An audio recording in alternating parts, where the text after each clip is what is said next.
The period we're going to begin describing right now is an extremely important period in the history of the Jews overall. And in many ways, it is a period that has had such phenomenal impact that Jews today are really still reeling from the encounter between these two very important cultures that are encapsulated by the words Athens and Jerusalem. Jerusalem, of course, we've dealt with extensively now. We're in lecture 18 of this series. Stands for monotheism, stands for the world of the prophets, revealed religion, all kinds of things like that. Athens, on the other hand, stands for a culture that is so radically different and so amazingly tempting, so much powerful information in Athens, that this is the first time that the Jews in Jerusalem really encountered a culture that was so powerful, not in terms of physical might, but in terms of its persuasive power, that they were fully engaged with it, and in many ways risked losing all of their own self-identity in the process. So that's really what we're going to have to talk about right now, is the development of something called Hellenism. So the term Hellenism comes from the word Hellas, meaning Greek. And in this context, I'm sort of using the shorthand of Athens because of all the Greek city-states, Athens is perhaps the most significant and has so much of the golden era of Greek culture, which flourished in the 5th and 4th and 3rd centuries in particular, that affected Jerusalem. Now, the Greeks were guests in Israel long before they were conquerors. There's no question that Hellenistic ideas were penetrating into Israel in the Persian period, but it gets a huge burst forward when Alexander the Great begins his massive conquest of the Near East and goes all the way out through Central Asia until he gets right to Afghanistan and up to the edges of India, really. He dies prematurely on his way back. His soldiers rebel against him, and there's a lot of fascinating stories about Alexander's person. But in our context, we really want to know his relationship to Israel in particular. So there is a story that is related in the Talmud. Apparently, he came to Jerusalem and he encountered the great Rabbi Shimon HaTzadik, who convinced Alexander not to destroy Jerusalem.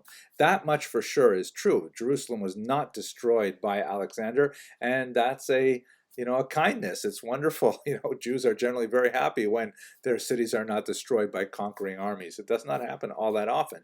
The legend goes that as a result, all Jews name their sons that were born in the following year Alexander after this kindness. And in fact, Alexander is a very old Jewish name as a consequence, even though it is Greek in origin, not Hebrew.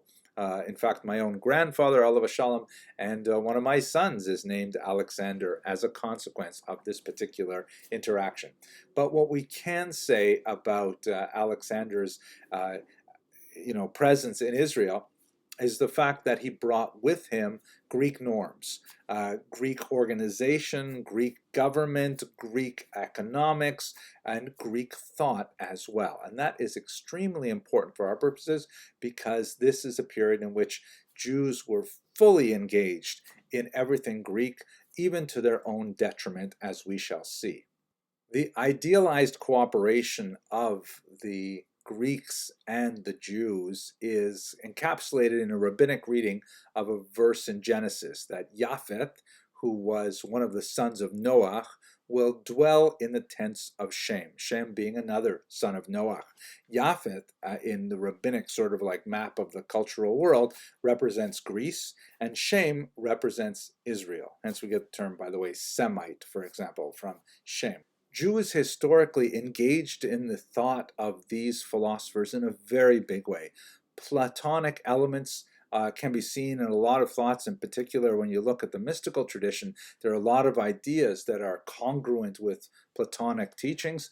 Aristotle has a very strong role to play in the way that Maimonides describes, for example, ethical behavior, the idea of the golden mean. There are some very significant differences there, but the central concept seems, really congruent. In fact, Maimonides calls Aristotle ha-philosoph, the philosopher. And it said that Rabbeinu Yonah, a very important medieval thinker, said that Aristotle was one level shy of actually achieving Ruach HaKodesh, the divine inspiration that's associated with prophets. So there's no question there's a lot of respect among the Jewish thinkers, really, for much of the ancient and the medieval period, for the great Greek thinkers, and their philosophies were engaged in a very, very important way.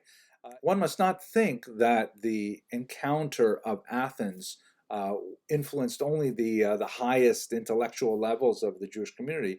On the contrary, there's abundant evidence to indicate that Jews as a whole saw a lot of value in Hellenistic culture and adopted it in many aspects of human life. For example, as I'm recording this video, I'm thinking a lot about the holiday of Passover.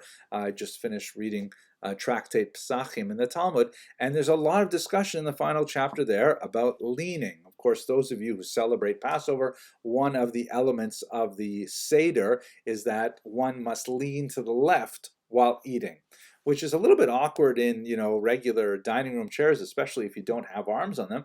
But in an ancient Greek culture, this would be perfectly normal because upper class free men would typically sit on these sort of chaise lounges to eat. This is a room called a triclinium, which means three reclining, and it would be a dining room for a wealthier Greek family, specifically the men. The room was also called an andron, a men's room, literally, because it was typically men who would eat here, women would eat elsewhere.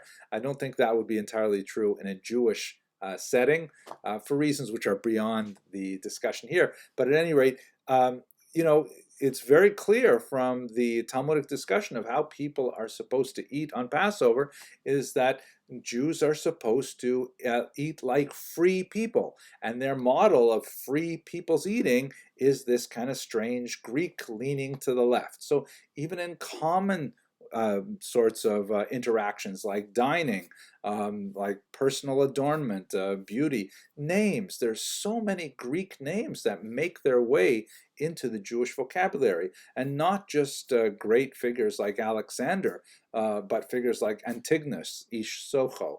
Antigonus, clearly a Greek name. So there's no question that on all kinds of levels, in a systemic manner, Hellenism penetrated Jewish society. We see it also in terms of, for example, entertainment. The Greeks were phenomenal entertainers. Their tragedians, Aeschylus, Sophocles and Euripides and so on, making phenomenal plays that are still classics today. The Greek myths were so powerful and so engaging that Jews were also engaged in theatrical presentations. Quite often, against the wishes of the rabbis, as we shall see later, the theater was associated with inappropriate behavior in all kinds of ways, but that didn't stop the Jews from going to the theater in general. Here's a beautiful view of the theater at Caesarea that was built later on by Herod, not in the Greek period, but in the successor to the Greek period. The Romans, in many ways, followed a lot of Greek culture as well. And, Jews were frequenting the theaters, much to the consternation of the rabbis. Even things like the Sanhedrin, which is, of course, a deeply Jewish institution, the Sanhedrin being the great court of the Jews. And the idea of the Sanhedrin is already described in the Torah with gathering of a certain number, a large number, in this case you hear is 72, men to judge cases of Jewish law. But the very word Sanhedrin is Greek in origin. This is not a Hebrew term.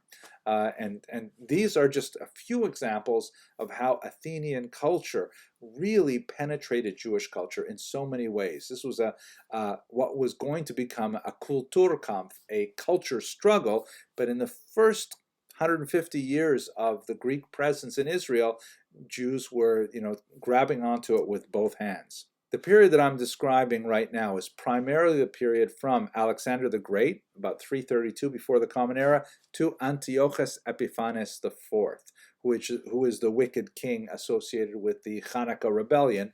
That was in the year 165 before the Common Era. So we have about 150 years of this kind of, cross-fertilization of culture, and even a degree of slavish imitation of Hellenistic norms. But let me just give you a little bit of a Gedank experiment for a second.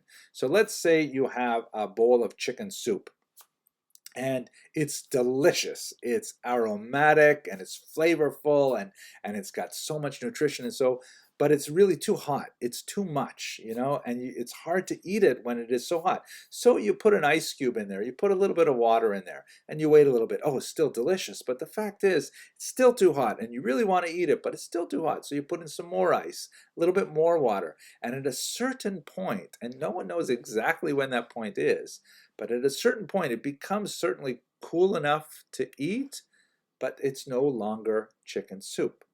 Now it is sort of chickeny water. And this is precisely the problem of the Hellenistic era for the Jews. This was a moment where the Greek culture was so overwhelming, so powerful, that they were absorbing it so heavily and were at risk of submerging their own identities and their own value. There would be a reaction to that in the period of the Maccabean revolt, which we're going to pick up in the very next video. That's basically when the more traditionalist element of Jewish society stood up and said, no, this is too much. Enough with the Greek stuff already. You are taking on so much of it that you are sacrificing core values in Judaism. So that's where we're going to pick up our story in the next video. Just want to kind of set the scene of the very powerful and tempting culture of Greece that encountered Jerusalem in the 4th century before the Common Era. Thanks very much for watching.